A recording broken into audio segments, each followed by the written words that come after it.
देवरे के देले बाड़ू ये हमारो भौजी। अब बहिन तू नया नया तोहार बियाह भय बा और भतार से तुहें झोंकवावे के चाही, तब तक देवरों के तू फंसायलू। नैहरे कितना बड़ी छिनार रहू आए, तब तो 2-4 को 10 भतार रखले हो बतावा।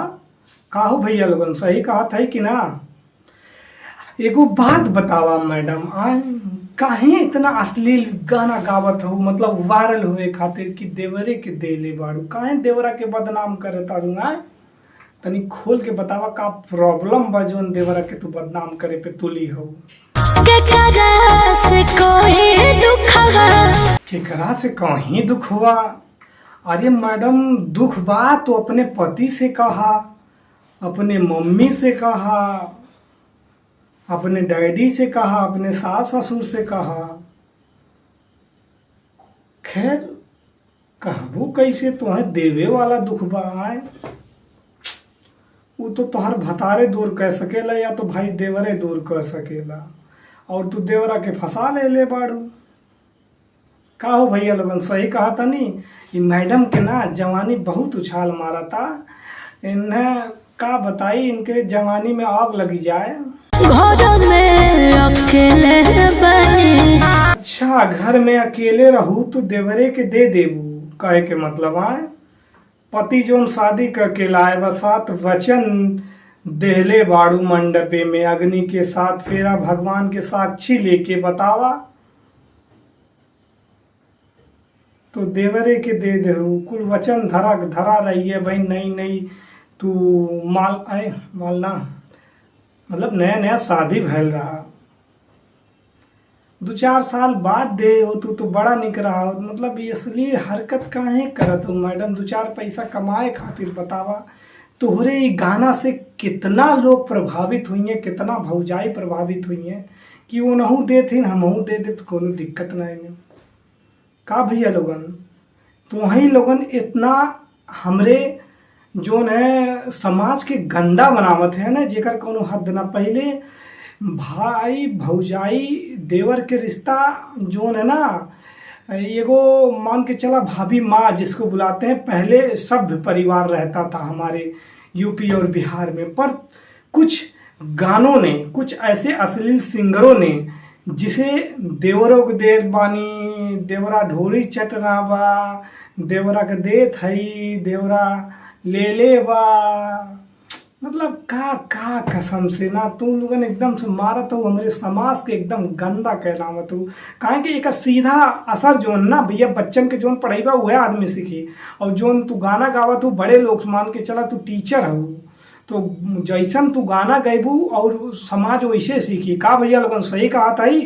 अगर गलत कही तो वीडियो के डिसलाइक करिए, अगर सही कही तो हमारे चैनल के सब्सक्राइब करिए और प्रमोट करिए। ना लोगन के हम जब तक अश्लील गाना छोड़ा ना दे तब तक दम न ले।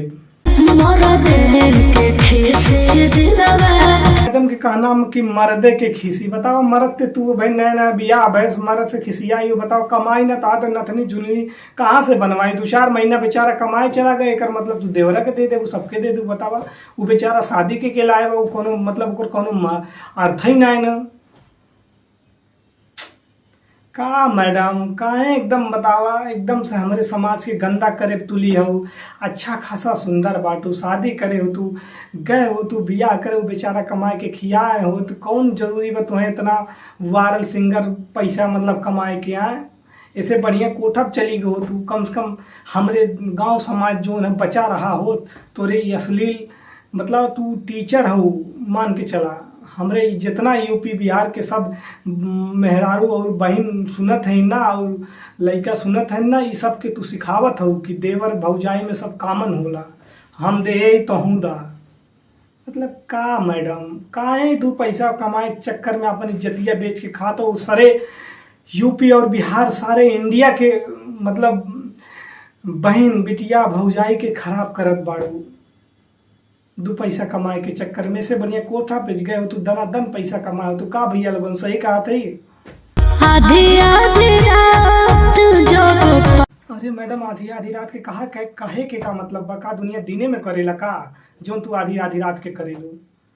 काहे मैडम इतने अगर खुल्लम खुल्ला तुम्हें कुछ बतावे कोई डिटेल में तो कहा तो चली जाना एकदम सारे के कम से कम उन्हें बेचारी ना उन्हें से हम एकदम तबीयत खुश है जो ये सब काम करे थे वो कम से कम तो ये हमारे समाज पे गंदा असर तो ना डाला थी जेकर इच्छा हो उ सरेआम करे कम से कम तो उनके मतिन जो है ये पूरा भव्य समाज के पूरा समाज के बहन बिटिया के खराब करे तो बहन बिटिया उन्हें के तो देखा ना जाते ना आदमी देखते नहीं वजह से समाज जो है सुधरा जानत हैं कि हाँ मतलब उन एक हिसाब से उनकर माना जाए कि उन सबके नज़र में गंदी हैं माना जाए यह वजह से बहन बिटिया उन लोगों को गलत समझती हैं अपना इज्जत मानती हैं कि आपको किसी को बेचना नहीं चाहिए वो सीख देती हैं उनका सीख देने का काम है मान के चलो और तुम गलत सीख दे रही हो कि देवरा के दे दा देवरा के ढूढ़ी चटाएगा मतलब कहाँ मतलब कितना तोहार सामान बढ़ गया बा 2-4 रुपया कमाए के चक्कर में भैया बहुत गर्मी होती भाई मैडम के उधेरे के चक्कर में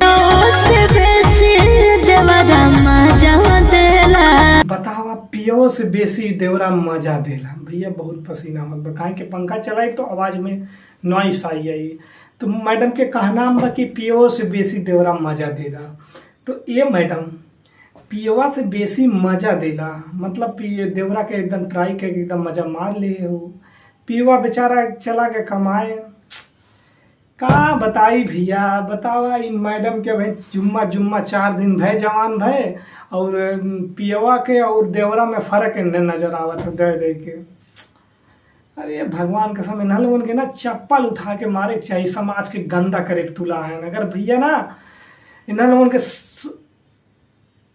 अश्लील सॉन्ग बंद करावे खोए तो हमारे चैनल के सब्सक्राइब करा और हमके इतना पॉपुलर बनावा है न लोगन के हम खटिया खड़ी कर दी वीडियो के ज़्यादा से ज़्यादा शेयर करा लाइक करा भैया वायरल हुई वो मुकाम पे हमें पहुंचावा अगर इन लोगन के हम सुधार ना दे तो हमारा लखा भोजपुरी रोस्टर नाम ना तो भैया धन्यवाद।